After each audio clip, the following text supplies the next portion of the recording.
Alrighty, everybody. Welcome to the fifth round of the September Tuesday Boylston Chess Club tournament. The Tuesday night tournaments, as you could all imagine, given they're on Tuesday nights per month, either have 4 rounds, if there's 4 Tuesdays, or 5 rounds. September was one of these months with 5 Tuesdays. Next tournament, for example, the October tournament only has 4 Tuesdays, I believe. 1, 2, 3, 4. Yep. So we get the bonus round. Bonus for the buck, I guess you could say.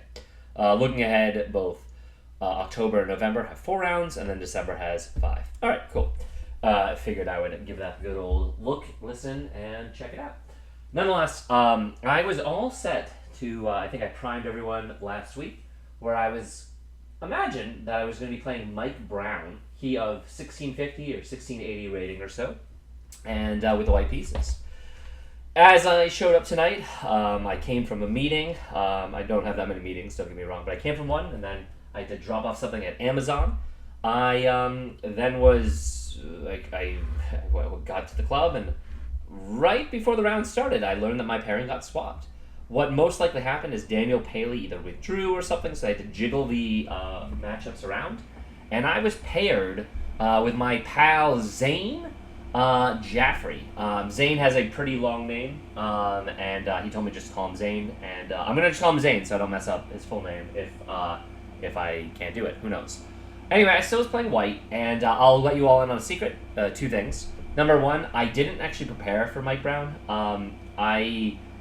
I just was very busy today, actually, and I've had a pretty busy week. A lot of things have been going on, so I didn't actually prepare anything particular. And number two, I've been playing a fair amount of Bullet. I love Bullet. But I've been trying exclusively Knight C3, the Van Geet opening on move 1. And there's a few lines I've been actually enjoying from it. But I've also lost more than 100 points playing the Van Geet system. So I don't think it's good. I'm going to keep toying around with it just so that I can maybe have another weapon. But I decided against Mike Brown, and then against Zane, that I was going to play d4, and I was going to avoid the Catalan, and I was going to go into just some of my bread and butter stuff. Because the truth is, as I surmise with my spreadsheet and everything, I'm getting good positions as white. I'm doing a pretty good job with white. I think if you look at my results, I was really having problems with the French, and I've swapped that. So I think until I run into a brick wall with d4, I should probably keep doing the same thing. Even though I realized in a lot of games I wasn't really getting a big advantage, I was still playing pretty well, if that makes sense. So, alright. So let's just get on into it. This is going to be a little bit of a shorter game, and I'll tell you all why. But, yeah, my job was still the same. Win or go home. Haley was matched up against Jamie Fallon, and Mike Brown was mixed and matched to be matched up against, I'm blanking on, I think Malia prefers to be called Alex. So Alex. So so I basically needed them to not win, and I needed to win. And if the cards all aligned, then I would be winning some prize money. And if they didn't, whatever, at least I would maybe have fun. All right. What's funny, when the timer started, we shook, Zay and I shook each other's hand, we greeted each other. He's a nice dude. I don't think he's coming with me to the Hartford Open. It's something we've talked about, but that would be pretty cool if he does. And basically he plays knight f6. Now, this is like a King's Indian setup. There's a few ways to deal with d4. A lot of ways, actually. For example, you could respond to d5. You can respond with the knight f3. I mean, there's a million responses, and I'm pretty much against most of them. I pretty much play c4. There's a few things I've been kind of mixing and matching, and again, when I was experimenting with Catalan, but I don't think I was getting great Catalan setups, so... what I was going to say is at the board, when the clock started, I actually took 2 minutes to make my first move. And I wasn't mind gaming. I wasn't psyching myself or anything. I was partially tired, but also I was really considering not playing d4. And I wanted, it's the first time, every other game, I've shown up to the board knowing exactly the first 2 moves I'm going to play, exactly. I'm absolutely. This was the first one. I kind of just went to the board and I was literally 50-50 with what I could play. I just didn't know. I didn't have any preparation. The other games against Zane, I've been black, so this is the first time I've been white. So I then just said, fuck it. Let's trust the process, trust what I've done so far. Let's go d4, c4. and we'll play chess from there. So he responds with knight f6. I've seen this a lot. It's kind of some kind of King's Indian, and then immediately strikes out the middle with d5. This is all book. I mean, we play a bunch of book moves, as you probably will see. And I know the typical options. I didn't know actually taking is that much better. I mean, I should always be taken. But I don't online. I normally don't take. I normally follow up with knight c3, which is the third best. I mean, these are all book moves. So I think for a moment, and I just played knight c3, and I decide again. I pretty much figured I was going to get a position that I'm familiar with, that I probably will play pretty well. If he totally bungles the opening, I'll have a nice edge. Otherwise, we'll get to the mid game where I'll have like the basic ideas of what to do, and we just play chess mano a mano. For those of you that don't watch every single video, to describe Zane is I played him in a tournament a while ago, and we were very friendly. And his playing style is very methodical. Then I basically critiqued, in a positive way, the fact that I think he takes a lot of time on kind of very clear-cut moves. So he wastes a lot of clock, but he generally moves quite slowly. This is contrary to a lot of people I've played that have kind of over-blitzed or probably have rushed through some decisions. Zane kind of gets into clock trouble really quickly. So like even like book moves early, he doesn't really blitz. He's still pretty patient. Not that like in an hour and a half game, these are 90-minute games. I don't think spending 2 minutes per move on the first couple moves is really like that big of a problem. But it is kind of interesting when you see some people. Notoriously, when I played against Justin, he played his first like 8 moves in like a minute. And there are some people that just rattle it off, even if they're out of book, and I think it's kind of a mistake. But then somebody like Zane, who played the first 8 moves in like 15 minutes. And so it does add up a little bit. And it's somewhat psychological, but it does help to have like a big cushion of time, of course. Nonetheless, I play the knight here. With the idea, I was expecting him at some point, kind of like the Horwitz attack, if you push the e6 to develop the bishop. Some ideas of kind of like, forming the box. I see that online a lot, the box. And I know when the box is reached, when they do an early c5, you're supposed to take. I don't actually know if the d takes is better or c takes, but I just know online blitz. I juggle it up, and I think both are fine, to be honest. Anyway, so I was expecting all those moves, and then he just plays g6, which is again just getting like a King's Indian setup, where his next move is basically always fianchettoing and then always castling. So when he plays this, I like think about, do I have any of these kind of checks to kind of like mess that up? And I realize I don't really have anything there, kind of in the opening theory. This is now transposed, I guess, to a Grunfeld. In this setup, I think about like what I would do if I strike in the center, and I realize I can kind of ignore it. All that good stuff. I know I need to get my pieces out, and I figure I pretty much always want my knight on f3. In these setups, it rarely goes to e2, so I just say, screw it. I don't know if I have anything fancy. Let's just play the knight to f3. And it is the best move, so kudos me. Again, my cadence is I played the first 6 moves faster than Zane. Zane again was taking like 2 minutes per move. I spent like 2 minutes on the opening move, and then maybe, I maybe used 5 minutes in my first 6 moves, something like that. So that sounds about right. I was being a little bit tired, but also being careful, I guess. Zane follows up with bishop g7, which is kind of always happening. And then I saw the idea, and it's funny, when I double-checked afterward, this is completely the book moves, but I don't know like the Grunfeld 3 knights variation out that far. So I did make it up at the board, but... not to prop myself on the back that much, but I thought, oh, okay, great, this is fantastic. If I take, he takes, I can then strike out with e4, then he takes, and then I take, and I get that set up a lot. I've talked about this in other videos. Over the board in Classical, for whatever reason, not a single person has gone into that. In Blitz, I get that set up all the freaking time, the 3 pawns in the middle, and basically I've got good, center grip, and they just have like the fianchetto bishop, and they just castle early, and it's just like that's the trade-off. But so I was like, okay, like this is like clearly correct. Like I gotta go for it. So I pull the trigger. I calculate. I think that's great. He plays knight takes. I then push e4, and this is all on the now we've transposed into the exchange variation of the Grunfeld. Again, I don't know this like backwards and forwards, but I actually play this setup a lot online, so I am familiar. And I am familiar again with this move, knight takes, which is what I thought he was going to play. And I was thinking, okay, this is great, because then if I strike out with c5, I have this move now to basically check his king. He'll basically block, I'll trade, I'll castle, I'll be up on tempo with like a stronger center. And I thought, okay, this is a normal position where white's better. So that's what I thought would happen. Shockingly, after I play e4, Zane does his tank, his think, And he really surprises me, and he plays knight b6. Now, granted, it is the second best move in the position if you look at the computer evaluation, but the book move is for him to just trade. After the game, when we went over it, I said, Zane, like, everyone takes here. And he said, I wasn't even thinking about it. And I said, what? Yeah, it is like the natural Grunfeld line. So I guess, here I'm still like in my own theory, in my own book. But clearly, if like this is where if Zane was not familiar with this position, then clearly he is not familiar with this position. So and I know when when he played the knight back, for the record, here is where I sat at the board for like I don't really think it was 15 minutes, but again I built up about a 10-minute advantage. He had spent about 2 minutes per move, so he's maybe used maybe not quite 15 minutes. I'd used maybe 5, and I gave the time edge back. I spent 10 minutes here, and the reason why it's funny. I do think this is a little bit funny. By the way, I ended up playing the best move, so props for actually spending 10 minutes in this position. Is because I thought that he was going to take, and that's where I have all the experience. And I was basically not blitzing, but playing e4 with the idea that he would take, and then I would take, and we would go from there. And I was thinking, oh, do I then get my bishop with the check? I had all those ideas as far as castling, but he plays the knight back, and I knew this was wrong. So I think to myself, I say, oh shit, now I need to think about what to do.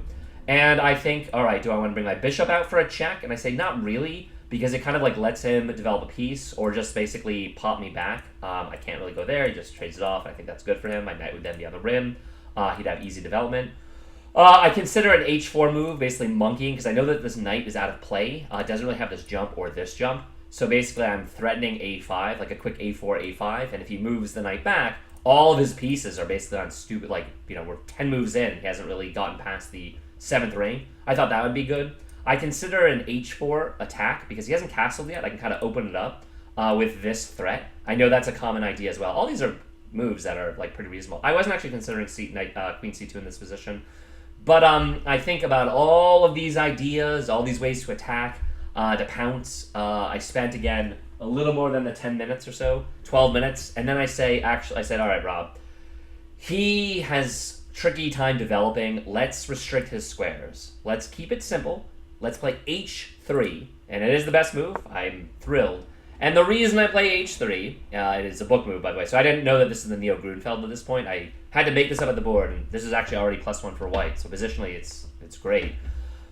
Is now he doesn't really have anywhere that he wants to put the bishop. I mean, if he puts it there, then I'm pushing my pawn with tempo. He just dies there. So this is the only square, the g4, that he really wants to develop. It would be a really annoying pin. It's threatening to double my pawn, so it kind of screws my ability to castle. He would also then be attacking the d4 pawn, because these two are bearing down, so it removes the defender. So I thought to myself, all right, let's just take away what his best move probably would be, which is putting the bishop there. So, all right, patting myself on the back. I thought of that at the board. So after that long, I play h3. My man Zane plays knight to c6. And when he played this, he was kind of disgusted about playing it. And the reason why is I thought that he would want to play c5, like with the break, and open up the center. And when his knight is here, he's not able to do that. I also thought with the knight there that this makes very easy development, which I would then be pinning his knight because it's a very obvious follow-up. And if he doesn't play the bishop there, then I would immediately screw his pawns and I would have a weakness to attack. So it kind of delays him castling. And if he puts the bishop here, again, he's kind of like stuck in the middle of the board, and I would now be able to castle. So so he was kind of disgusted to play this. What's interesting though, if you look at it, it's the best move. I guess the position is already just +1, meaning it's just good for me. We're 7 moves in. I have a nice opening. This was an opening victory, so that feels great. All right. I then play the best computer move. Great. I thought it makes sense. I guess it looks like, it looks like this is a move I was considering as well. Bishop e3. Okay, d5 is an option, immediately just attacking the knight. And then bishop b5. All these moves are pretty similar. But I thought that I wanted to be able to castle, and this is immediate threat, maybe with the idea of pouncing on a weakness. So I play bishop b5. So it seems like the best move. Great. I feel thrilled about that. All right. Once that occurs, I'm going to take a sip of water, actually. Water. I figured that he probably would have to play bishop d7. It's funny, the computer says that he actually should just ignore the threat, castle, and just accept the double pawns. Maybe he can then play c5 with the idea of undoubling it. Yeah, that makes some sense, I guess. Um, the computer doesn't even think taking is the best line there. But all right. But he doesn't want to do that. He doesn't want to be positionally broken there. He plays bishop d7, which is a fine move. Apparently, it's only good. So this is what I thought he'd play as follow up, but it's not the best move. All right, and then in this position, yeah, look at this. Ooh. I say, all right, I have an opening win. I have a strong center. Like, I control this entire fifth rank. I have most of my pieces out. You know, like, what's the next step? Well, the next step is probably king safety. So I figure I was not considering this move because I thought he could just, like, bounce it back. Maybe that actually creates a weakness that threatens to trade off the bishops. I don't know, that's interesting. I actually thought the bishop belonged on e3, but I just thought I should castle first. They even suggest taking, which is interesting. I don't think taking is good. It's funny that it's the fourth best move. Yeah, but I just castle, which is the best move. Once I castle, and again, I'm now playing. I did that long think on move 6 to 7. I'll point out the next long think because these moves I'm playing pretty quickly. Like I castled. This is the first move that Zane didn't think about. It is the best move. He pretty much immediately castled, and yeah, and now we reach a spot where I have to think about my dark square bishop, my plan for my pawns, and how to possibly develop my queen. So I think to myself, all right. If I play my bishop to e3, I'm overprotecting the d4 pawn. Right now, there's one attacker, two attackers. I was wondering if I didn't play this. For the record, I do play bishop e3, which I think is it just says good, but I think the computer's too critical. You know, they think like, you know, rook e1. I thought if I played a random move, like let's just say a3, I thought he kind of had a wild, yeah, okay, cool. I thought he had knight takes. Great. He didn't have this before. I will just point out a calculation that I was making. This is the best move. This pawn takes. I didn't think it worked here. Well, of course he's pinned. If I didn't castle here, I thought that he was not really threatening this pawn. Let's just say I make a random move a3. Okay, I'll point it out. If I don't castle, I thought if I don't castle, he has this move, knight takes d4. And the reason why, yeah, the computer gives a brilliant. I was looking at this, and I thought, although I have knight takes, which then defends, he would then be able to, wait, I thought knight takes, this is what I was looking at, bishop takes on b5, and the knight on, they want knight on d takes. Huh. 1, 2, 3, 4, 5, 6, 7. 1, 2, 3, 4, 5, 6. I thought he would just win a pawn, and this was good for him. Computer says this is even. Like, this isn't even bad for white. But I was worried about this, and this is what I saw. Interesting. I thought that as well. He doesn't have this move, because obviously I just take, and then when he takes, if I take here, although I know I was going to cut down on the if I take here, this, that kind of thing. But anyway, in the final variation I saw, if queen takes on d4, obviously if, like, you know, somehow the knight, you know, is removed, if he has this attack, I always have this strike on the h8 rook with checkmate or check, you know, depending on where his other pieces are, where he could move. So that's why I was never worried about the bishop takes, but I was worried about the knight takes in that setup, which is why I thought that I needed to prepare against that, which is why I castled, by the way, for the record. Talking through my thought processes about whether he can take the pawn or not, and if I took, defending this, and then I no longer have, once he castles, I no longer would have in the final line where his bishop takes on d4, or excuse me, where the bishop takes on d4, I would no longer have the queen to h8 winning the rook line, once he castled.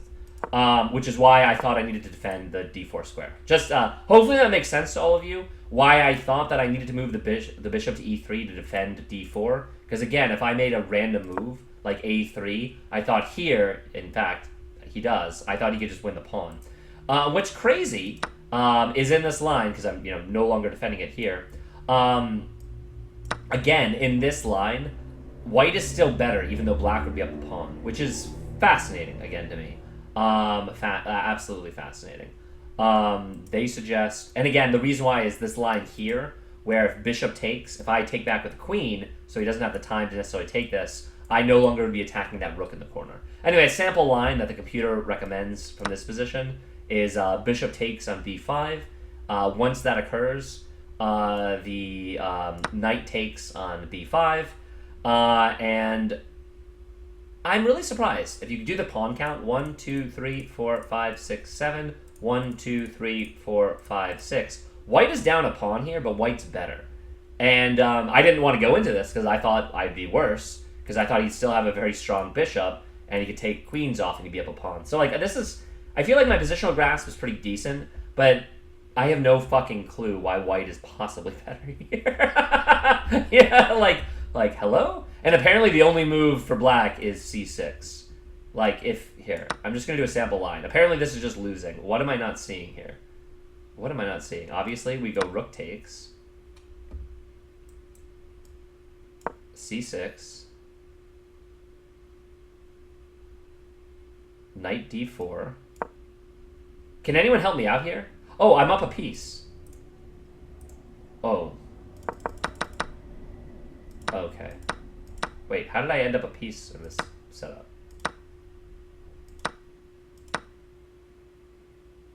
I'm confusing myself. Alright, well... Maybe he can't take the pawn. Alright, I don't know what's going on. I don't know all that calculation. All I was saying is I thought that he'd win a pawn, and I thought that in the setup, once he castled, he's attacking my pawn.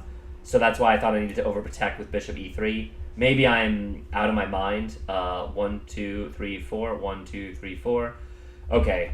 And now I'm wondering why white up a piece for a pawn in that setup is only up, plus 0.3 or whatever. So, yeah, I'll have to look at that. Maybe I'm more tired right now than I thought. All right, everybody, ignore the analysis. Excuse me, my thinking, very simple, for move 10 was he's attacking this pawn, or so I thought. Again, one attack. Well, I guess maybe not even, really. All right, and I just thought I needed to add another defender. I wasn't quite sure if I was ready to push either pawn, and if I developed my bishop to e3, I thought it kind of belonged there, to be honest, kind of. This gives me the long-term option of moving my queen to, like, c1 and taking off his powerful dark square bishop. This possibly gives me the option to push, and then I'm kind of using this this bishop to support that push, etc., etc., etc. All right. Nonetheless, I do play bishop e3. Computer only thinks it's a good move, but I thought I have like strong grip in the center. My pieces are now developed. My king is safe. Life is good. Life is good. At this point, once I play bishop e3, he surprises me. He does play the best move, knight a5. And it makes sense. He's now opening up on the light square bishop. There's no longer any pin behind it. He's starting to trade pieces. More importantly, as soon as he plays this move, I figure that he wants to jump to c4.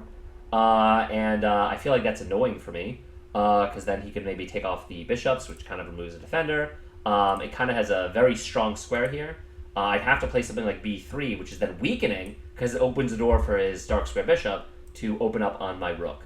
So I thought that, at first I didn't see this move, and then when he played it, it made a lot of sense to me. So I go through the move order. And at this point, again, Zane's taking his time. I remember in this game, I made note that we both had spent more than 20 minutes through the 10 moves already, even though a lot of them ended up being book moves. So we definitely were playing at a snail's pace. Maybe I adapt to my opponent, where the faster they play, the faster I play. I really don't know. I'm not going to give myself more credit than I deserve. But nonetheless, I look through my options. Okay, I consider taking, which is the best move, by the way. I consider b3 to kind of take away these jumps. And the idea that if he trades, I can just take with my knight, and it's all good. I didn't see the problem with that.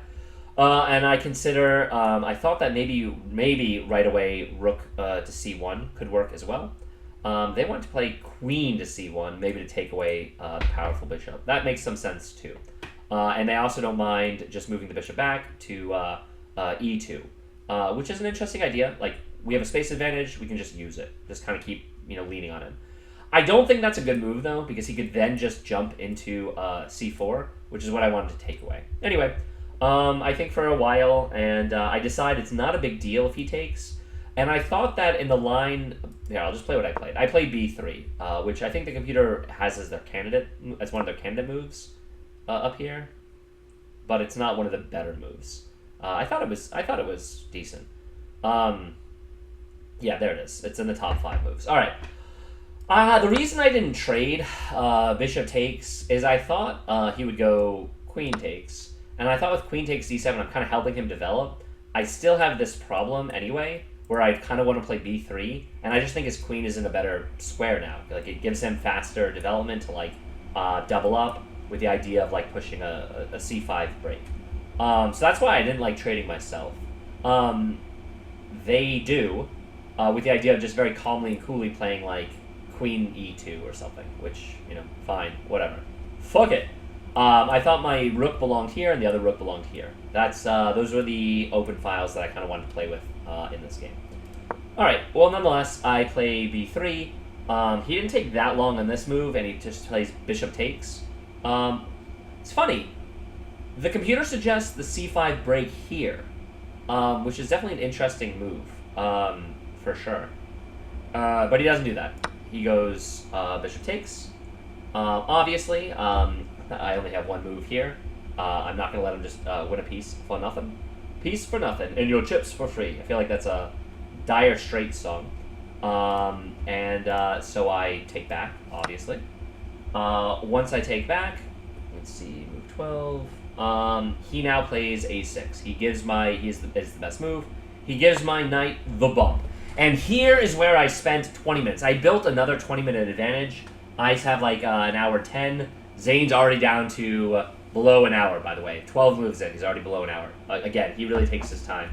And he plays a6. And the reason why I play a6 is I give this the good old college take. I actually didn't... Okay, to be very clear, I didn't spend 20 minutes on this move, but I spent 15 minutes, which is a long time in a 90-minute game. And the reason why is I thought the sacrifice was good.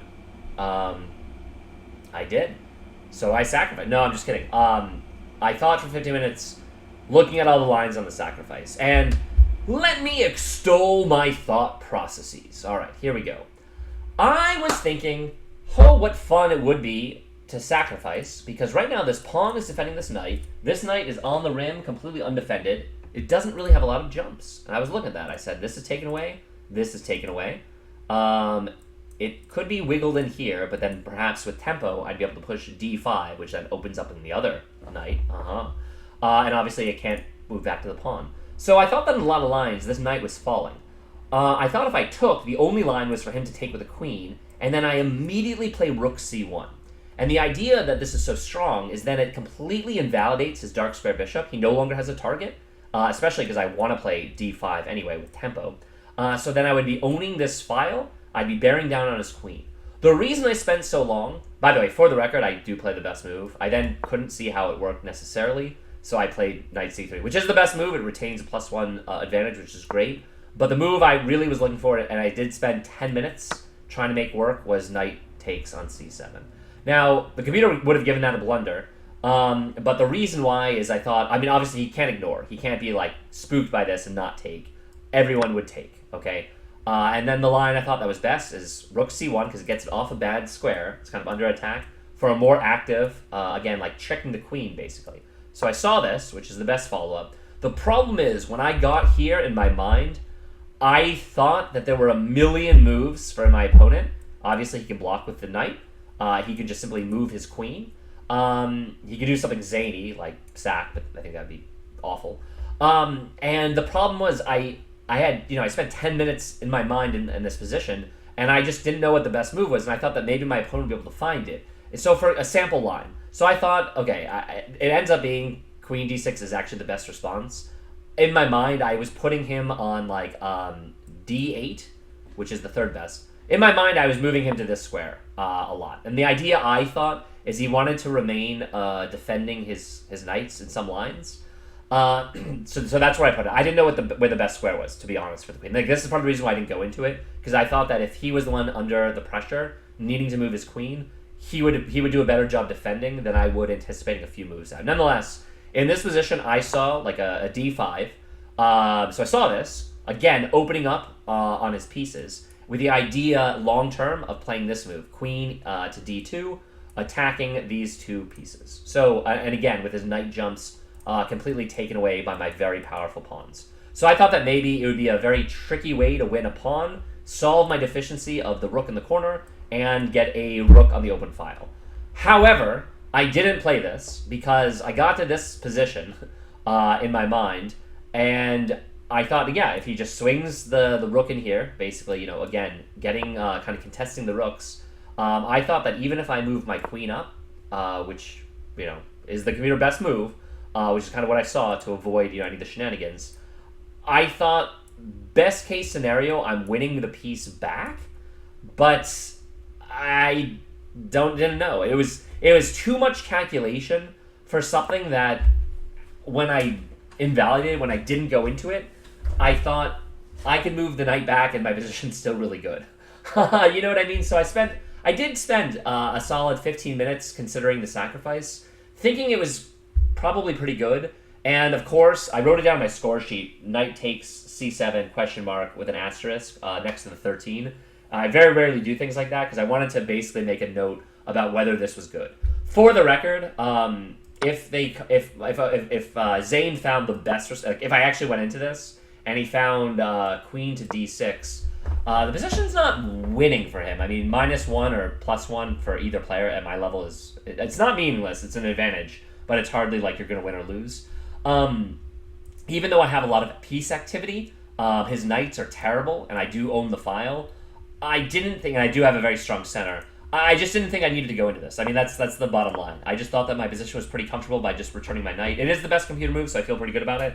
But it's the spot where I wanted to spend a lot of time after the game, like on a computer, to know, because I really wanted it to work, and it was just too far. It was too far out there, and I thought to myself when at the table, I was like, I'm definitely more of an intuitive player because I'm trying to calculate, and I was getting to that position where I wasn't sure where he would be moving his queen after I checked with my rook, and I thought that there were just too many responses, and I just didn't know. I assumed at that point that there had to be a square that was really good for him, and that he would probably be able to find it. So I didn't go into this. After the game, I told him about the sacrifice, and Zane was like, "Oh yeah, that's interesting." I don't think he was considering the fact that I might sacrifice there either. But again, I'm going to give credit to my opponent where if I did sacrifice, I think he would have found maybe not the best response, but a response where I wouldn't have had an advantage.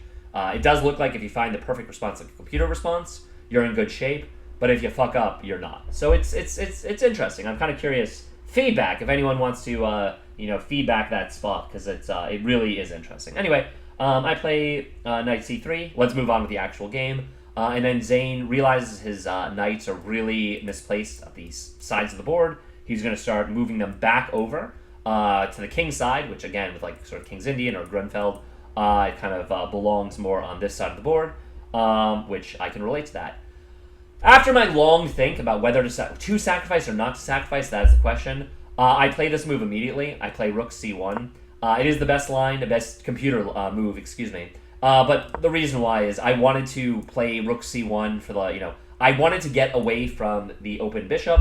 As soon as he, checked my knight, I thought now I had the opportunity to do so. I also thought far flung, I maybe have some attacking force on c7. Like once I slam rook c1, if he does a random move, I can immediately go aggressive. And he doesn't, if he has to push, I thought that would be making up holes in his position. Like, maybe then I would push. This bishop is defending the b6 square. Obviously, his knight's defending it now with his queen if he pushed. But if I can get a knight, follow along to d5 to b6, that's very strong when you basically control, if you have a knight on either b6 or f6. Very similarly. Anyway, so I was looking down road about that. Anyway, I thought rook c1 kind of solved my weakness. We arrived at this position because I had spent so long. We're kind of equal on time. Both of us have maybe a little bit more than 50 minutes, and I felt very comfortable. Now it's funny. The computer says I'm plus 1.5. Material is dead even. Position I feel strong because I have such a strong center here, and I have a clear space advantage. And his knight is a little bit out of play. But if you asked me at the board, I would probably have said, yeah, I have the advantage. I'm pushing for the win. But I wouldn't have said I wouldn't have thought that I would be plus 1.5 already. That is a sizable advantage. Anyway, Zane very quickly follows up with knight f6. This was his idea all along. He's trying to attack my e4 pawn. As soon as he does that, I think to myself, all right, is that really a threat? No, not exactly. I'm always defending. And I think, all right, like maybe we just need to develop it. I play the second best move. I didn't see e5 immediately. I thought that he could have played that to induce e5, then just like bounce back and kind of lock it up. I wanted to play e5 at the right moment to kind of kill off his bishop. I also thought it wasn't as big of a concern because I don't have a piece on a1 anymore. Then I was actually looking more for like a d5, e5 pawn storm idea, and I thought I needed to prepare that. So the way I wanted to prepare is I wanted to play queen to d2 with the idea of doubling up with my rook behind it. So I thought it was a very natural move. I thought the other reason why the queen belonged on d2 is in some lines I'm opening up with a discovery on the a5 knight, and, again, multi-purpose move, I'm now paired up with my dark square bishop, where if I ever want to develop it to this side, I could take off arguably Zane's best piece. It's the only one with a lot of scope, his dark square bishop. And again, it's providing a lot of defense for his king. As I told Zane after the game, and I mentioned this to my friend Ryan, I do that too much, especially online, but I thought here it was still pretty good. So I'm going to try to do that less often, but I thought that this move kind of accomplished all that with queen to d2. And the computer gives me an inaccuracy, which again is very harsh. It is literally the second best move. It's just that they like pushing the pawns right away. They like bing bong down the board with basically an e4 d5, e5 d5 idea. Yeah, if you see it here, e5 d5, which makes sense as well. Like I have a strong center, use it, and they also do say d5 is pretty good too. Anyway, I do think that's really harsh. It's the second best computer move, but that was my idea for queen d2. And I do think it's a good move, for the record. I disagree with the computer. Anyway, Zane very quickly, again, he's trying to pick up his pace, does play one of the best moves. He plays rook e8, which makes sense. He's trying to maybe in some lines play e5. He can't right now. I have grip over the e5 square. And this is kind of like all talks about like a strong center. You know what I mean? I have grip over the center. My queen is not hanging at all because both my bishop and my knight are defending. So although I understood why this is a good move, he's kind of developing his rook. I wasn't terribly concerned with it. And then I thought to myself, with him playing rook e8, all right, like let's just stick to the plan. I thought I still needed to prepare e5 or d5, and I thought the best way to do it is to play rook f to d1, which is again the second best move.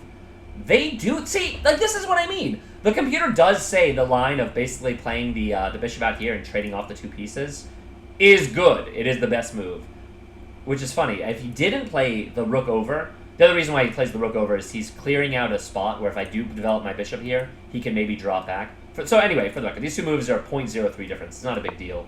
I'm never gonna ever lose sleep over 0.03 in a move. If I fuck up with like a full pawn or like half a pawn in a close game, fine. Those are moves that I'm going to worry about, not 0.03.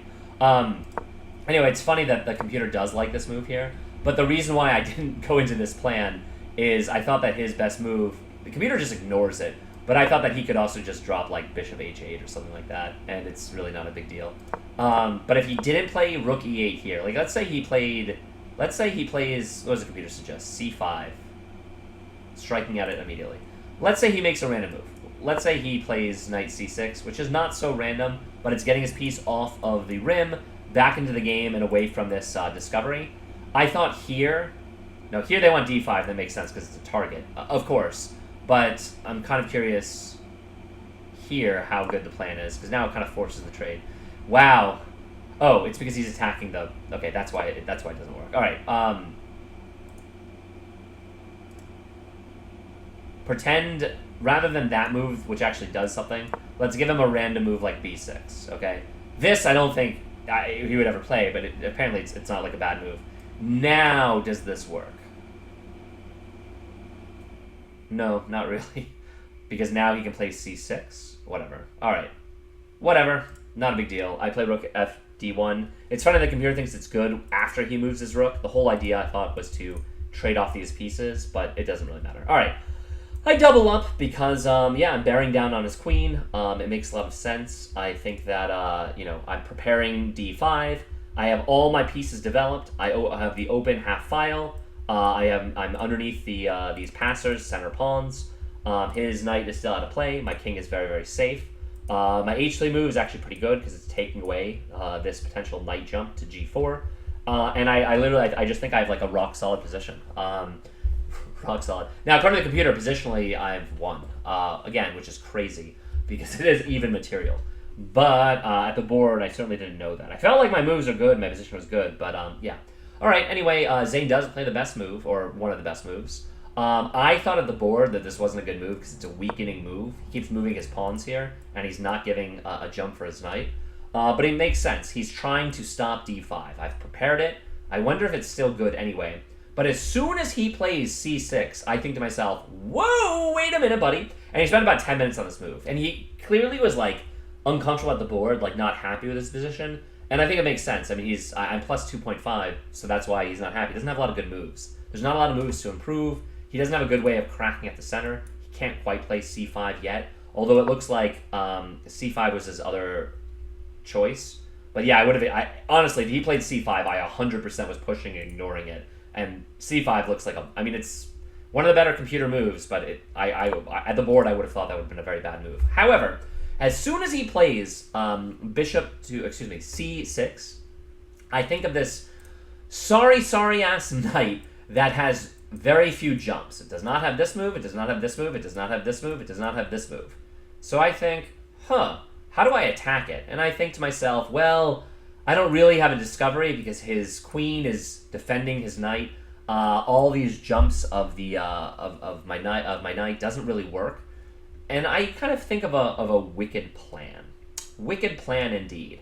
I think, hey, is there any other way to take away the c4 square so that if I push my pawn, his knight is trapped? And I start doing I could lay a little trap here. And I find what I think is the best move. The computer thinks it's not the best move, but I'm going to be honest, I think it's the best move. I play queen e2. Now, it's multi-purpose. Number one, I'm taking away the c4 square, so I'm still trapping his knight. Number two, I'm perfectly lining up the rook on the d file on his queen, so I really am threatening d4 despite him playing c6. And in a lot of lines, this pawn on e4 is under attack, where if I move my knight to discover, he'd have this move to jump the knight to e4, thereby attacking my queen. And I thought if it was on e2, he's no longer attacking my queen.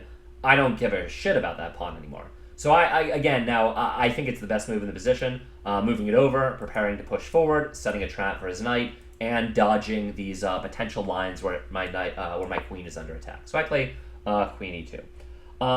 And I'm going to be honest, computer gives an excellent move. I'm proud of it. I think it's a great move. But it's sneaky. And unfortunately for Zane, he spends like 10 minutes. He's down like 40 minutes. Like he's already used more than half his time, and he just doesn't. He misses it. He misses the idea. Now, I'd like to say that the game is over at this point, which is why I didn't think this would be a long video, although I've already spent 40 minutes talking.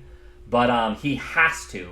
I thought in every line he has to play b5 because he has to give himself a square. By the way, I was opening to that. Like I thought that there's a chance he missed the tactic, but if he doesn't miss it, if he plays the best move and he plays b5, I thought this was weakening because now c6 is a backwards pawn, and I thought that in that line I would then basically reroute and just basically gang up on that pawn. I thought I would very easily be able to win that pawn, and then with it have these connected center pawns. And again, I thought I'd be positionally winning, so that's why I wanted that to happen. However, he responds unfortunately, and he's such a nice guy. Zane, after the win over the game, was like, apologized to me. And I was like, why are you apologizing? He's like, I'm sorry I didn't play better. And I'm like, what? He's like, yeah, I didn't bring my A game. And you never have to apologize. First off, this dude's awesome. We'll play more games. I am positive and confident enough in saying that. But you never have to apologize for your play. And besides which, I'm happy that this kind of banged me the win. But he did miss this tactic. In all fairness, Zane is like mid 1500s elo. He probably shouldn't have missed this tactic. I think it is sneaky, but he is a better player than that. So I do think I don't want him to like beat himself up over it. He should have seen this though, but he didn't. Instead, he plays queen to b8.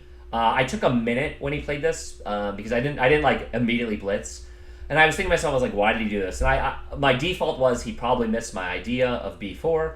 But I was thinking, does he have some kind of like random checkmate? And I thought no, because again, I'm taking away all the two knight jumps that would potentially threaten it. Plus, my knight is still a defender. After the game, he said he moved his queen because he just needed to get out of the d file. Kind of shows the center strength and threat I have of marching these down the board. But after a minute, I couldn't make heads or tails of what he was trying to do with like any kind of checkmate.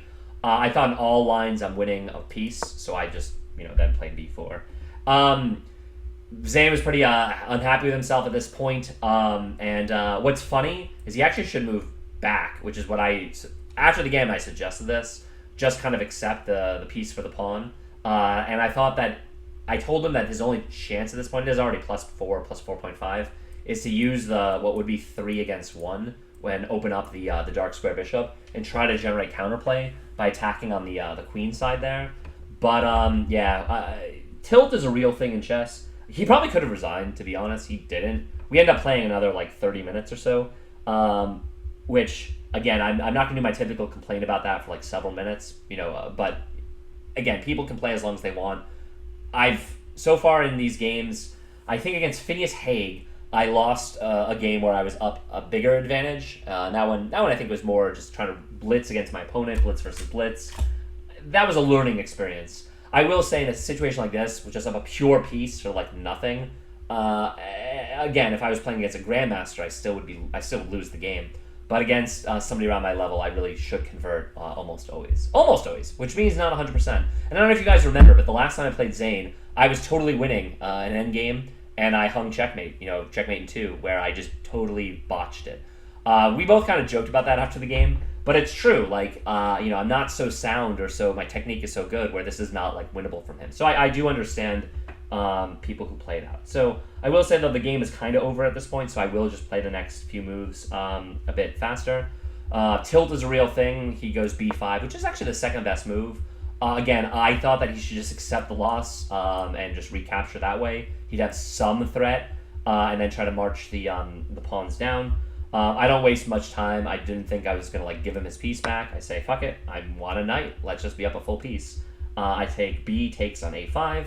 And the computer gives it a great move.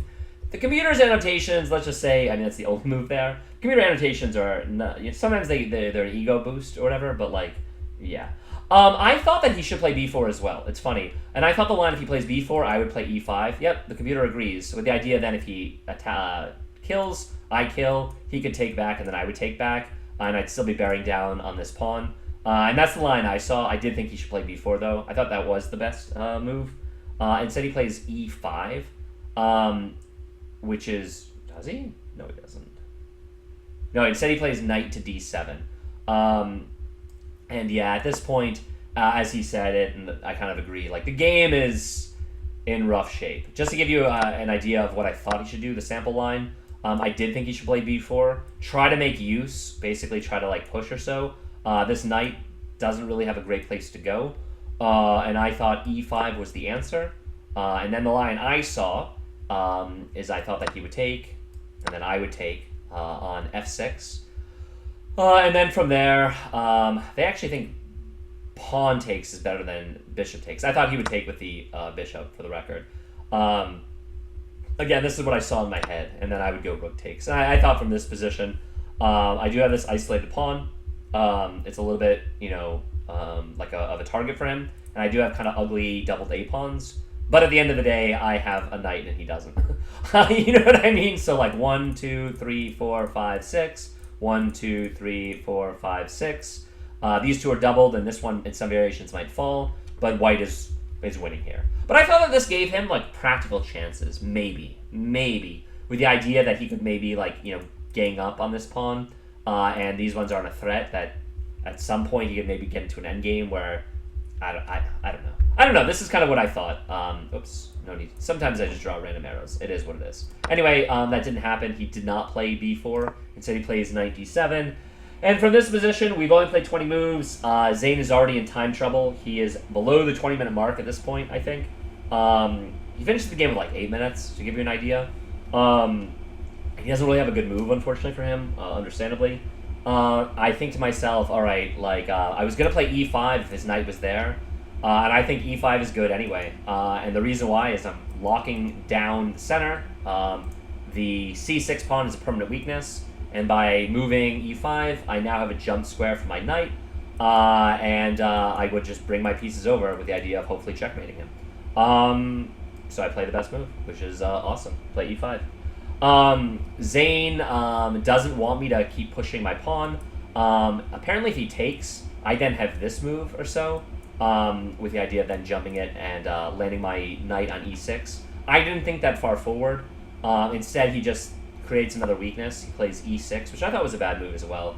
But the community has been excellent. I guess all these moves are pretty similar. None of them feel great. And I just continue with my plan. He played this, and I'm trying to spend more than like a minute per move at this point, because like I have like 40 minutes to win this game. I think I finished the game with 26 minutes, because there was one point where I did look for the win. I didn't see it, where I spent a good 10 minutes or so, and it's coming up very, very soon. But I just stick to what seems like a good move, which is the knight to e4, with the idea, of course, that I have this jump, I have this jump. The jump to d6 in particular is brutal for him, because it takes away the c8 square, which means it's very easy for me to gang up on the c6 pawn. And I thought if I got my rook into the game here, then I'd have maybe easy checkmate, especially because his queen being on b8 is like kind of out of the game. Yeah, so all this just came up, you know, hearts, hearts, hearts, or whatever the slots are. Fruit roll up, fruit roll up, fruit roll up, you know? All right, so I play knight e4. It is the best move. Zane responds with rook c8. And it's kind of, you know, it's really tough because this pawn is so weak. It's kind of impossible to defend. Yeah, this is where I spent 10 minutes just trying to figure out the win. I thought that if there was a way for me to basically get rid of this knight and then, like, move my queen in, that, you know, that there'd be real ways where I'm basically checkmating him. But I didn't quite see, I was considering h4. That is the best move, and I was considering h4 with the idea of h5. Oh, that is the best move.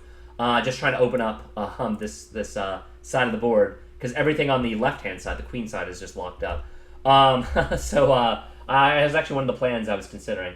But I don't do that. So I think for a while, I don't see a way. I thought that if I move my knight f to g5, which is the third best move, I thought he would respond with just h6, and I just have to move back. But okay, there's a computer line where then you, like, sacrifice the knight. And I was actually, I'm not even kidding, I actually was considering that, but I thought that I didn't need to be tricky at all. Like, I didn't need one of these crazy sacks to win from this position, so I quickly scrapped that, even though I thought that might be winning also. I didn't want to spend 15 minutes on a sacrifice where it was totally irrelevant. So instead, I think of a new plan. I say, well, all right, I have this locked down. Maybe there's a win here, but if I just play rook c2 and then double up, it's impossible for him to defend c6, because if he ever tries to double up, that's when I slam my knight into d6. So I just play rook c2. It makes sense to me. Zane, to his credit, after I spent like 10 minutes, finds the best move. For some reason, I didn't really consider this. I thought he needed to leave his bishop to kind of defend the f6 square. Plays bishop to f8, and it's a clever idea. I thought if I played my rook to c1, he would just play his bishop to a3, thereby attacking it. So I would just have to, like, move back. So I thought that was really multi-purpose. It's also helping him potentially push. He can't push right now, or at least maybe not. And I thought this was a good move, and I kind of sighed, because I thought that the game was over and that maybe he should just resign. And now when he plays bishop f8, it feels like he's defending pretty well. So I really, rubber meets the road. I'm really thinking about, like, what's the best way to just, like, win this game. I'm really trying my best to find it, to find the win, if you will. I'm still not quite sure if, like, knight f to g5 is winning. I did consider that move, but it looks like I played this third best move. They're all pretty equal, so I feel pretty good about myself. Again, here, I'll just show. I end up play knight f to d2. The idea here to me makes a lot of sense. Rerouting to b3, which then obviously defends the c5 square. I then would be taking away the jump. If he makes all the trades, I would trade. And that allows me to basically consolidate, simplify, whatever, and then, you know, land my knight back on that mega fortress, or outpost, excuse me, of d6. Just to show you the line where I realized that the bishop f8 was pretty good, if I do play rook d to c1, which apparently is still, like, excellent, I thought he could play bishop a3, because now it's kind of protected. Yeah, okay, and the computer just says I have to go back. Okay, so that's what I saw. All right, cool. I thought that this would have done nothing for me. So the computer still gives like excellence across the board, but I thought it would be just an exercise of moving back and forth. I didn't think it was better for me to have his bishop out here, but maybe it is because I can then like go and attack him. I don't know. Whatever. I make this move, knight f to d2. As soon as I do that, let's see, where are we? Move 23. The game will end soon, don't worry. Now Zane strikes out with c5. I realize okay, cool, I play the best move. I realize I can just take. I thought I should actually liquidate a knight first. If I take with a pawn, he obviously will then take on the e5 pawn. I actually thought he was going to take with the bishop. He would, with the knight, it would open up. Whereas if I take with a knight here, I'm still gripping the pawn, so that forces more pieces off the board. Computer agrees, so I do play the more accurate capture, which I feel great about. Knight takes on c5. Zane quickly consolidates. He plays knight takes on c5 as well. I consider for a moment sacrificing the rook. They like just actually even potentially doubling up. That's interesting. All right. Sacrificing the rook still works. I do consider this. And then I think now I'll just play pretty solidly. And again, I don't think I spent more than a minute or two on d takes. Where are we? We are move 25. Yeah, so I just play d takes. Zane very quickly slams queen takes e5, which is the best move. Queen takes e5. And then I play one of the best responses. Computer's thinking about what to do. They like c6, just pushing the pawn, which again is like very cold-blooded. It's very computer-esque. It makes sense. It may be, well, not right away. I don't fully get it, actually. Okay, they like c6 with the idea of b3. I play knight to b3 first. And the reason why is multi-pronged. It's pretty simple. My knight would then be defending the pawns. It connects my queen to my knight, my queen to my rook, so that I'm not like pinned in some lines where I was a little bit worried about my queen hanging to his queen. And then with my knight there, I own the file. I could potentially trade queens off the board, or potentially just, look for a mate, that sort of thing. So, I thought this was a very solid, clear move that continues to simplify. He can't take my pawn. I have a pretty easy and clear plan. At this point, I'm also, going to be threatening to trade queens. At this point, Zane plays... Let's see, I play knight b3. He plays rook c6. Yeah, he like blockades the pawn with his rook. His idea, I guess, is to just double up on these. I don't think there's anything wrong with that. I'm looking to just end the game. I don't see the knockout punch, but I think to myself, all right, if queens are off and I have this clear pawn, everything is defended and locked up, I just have an extra piece. Let's just get clarity in the position. Zane was also below 10 minutes at this point. I have a big time advantage. I finished the game with like 26 minutes, so I think maybe at this point I drop below the 30-minute mark.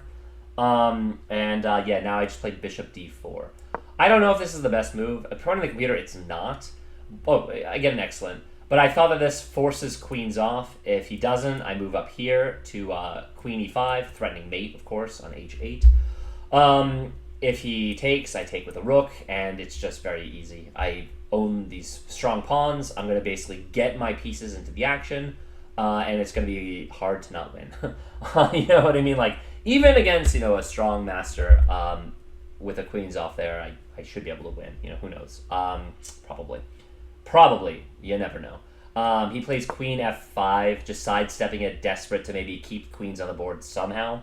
I realize I can force queens off with queen e5. It's one of the best moves. The idea, again, is I'm threatening checkmate.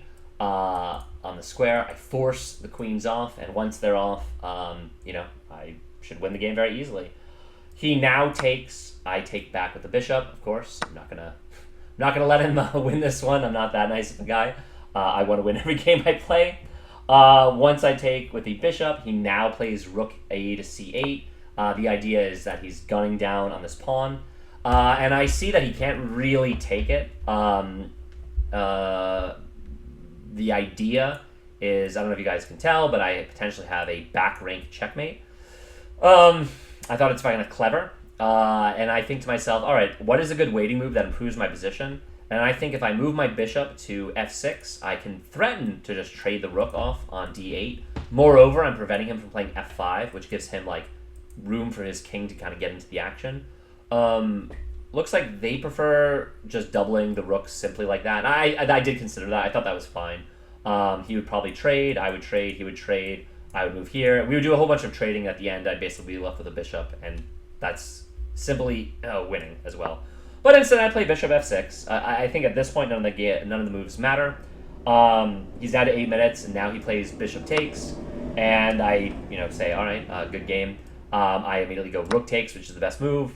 And he enjoys the tactic, and he resigns here, but we kind of play it out over the board, which is rook takes, knight takes, rook takes, checkmate. And he did resign on move 31 for the record, but so I'm actually going to erase that because I guess that's probably taking there, like leading to checkmate, is probably it says rook take is a blunder.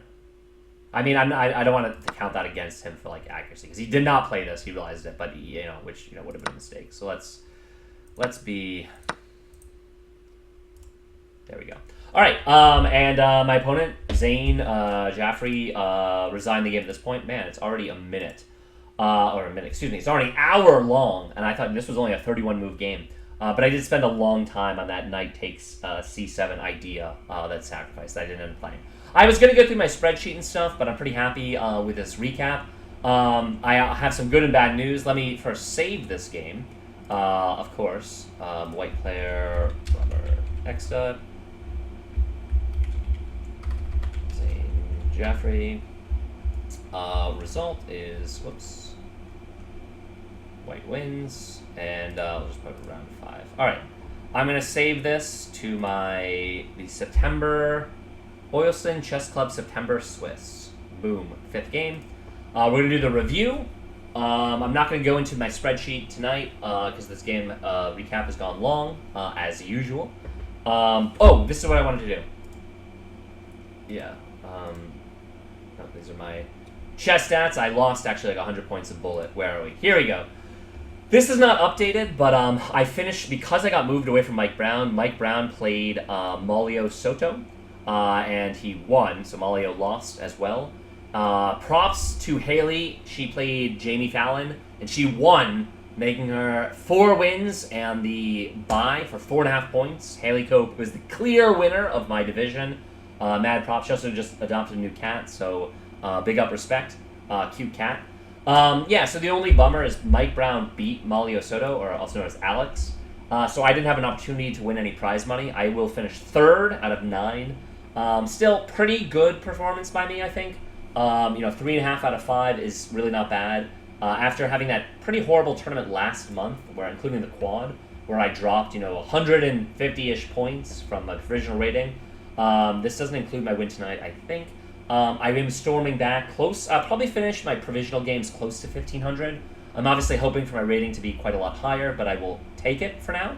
All I can say is my win against Jamie was revenge. My loss against Haley, I thought Haley played great. She's been the most accurate opponent I've had so far. She's really deserving of the big rating boost. So she told me she's going to be playing the open section next month. I still can't win the U19, so I need to stay in this division until I can win it. My draw against Maulio or Alex, that's where I was up the pawn, and I kind of just gave up trying to win that one. I should have kept pushing, to be honest.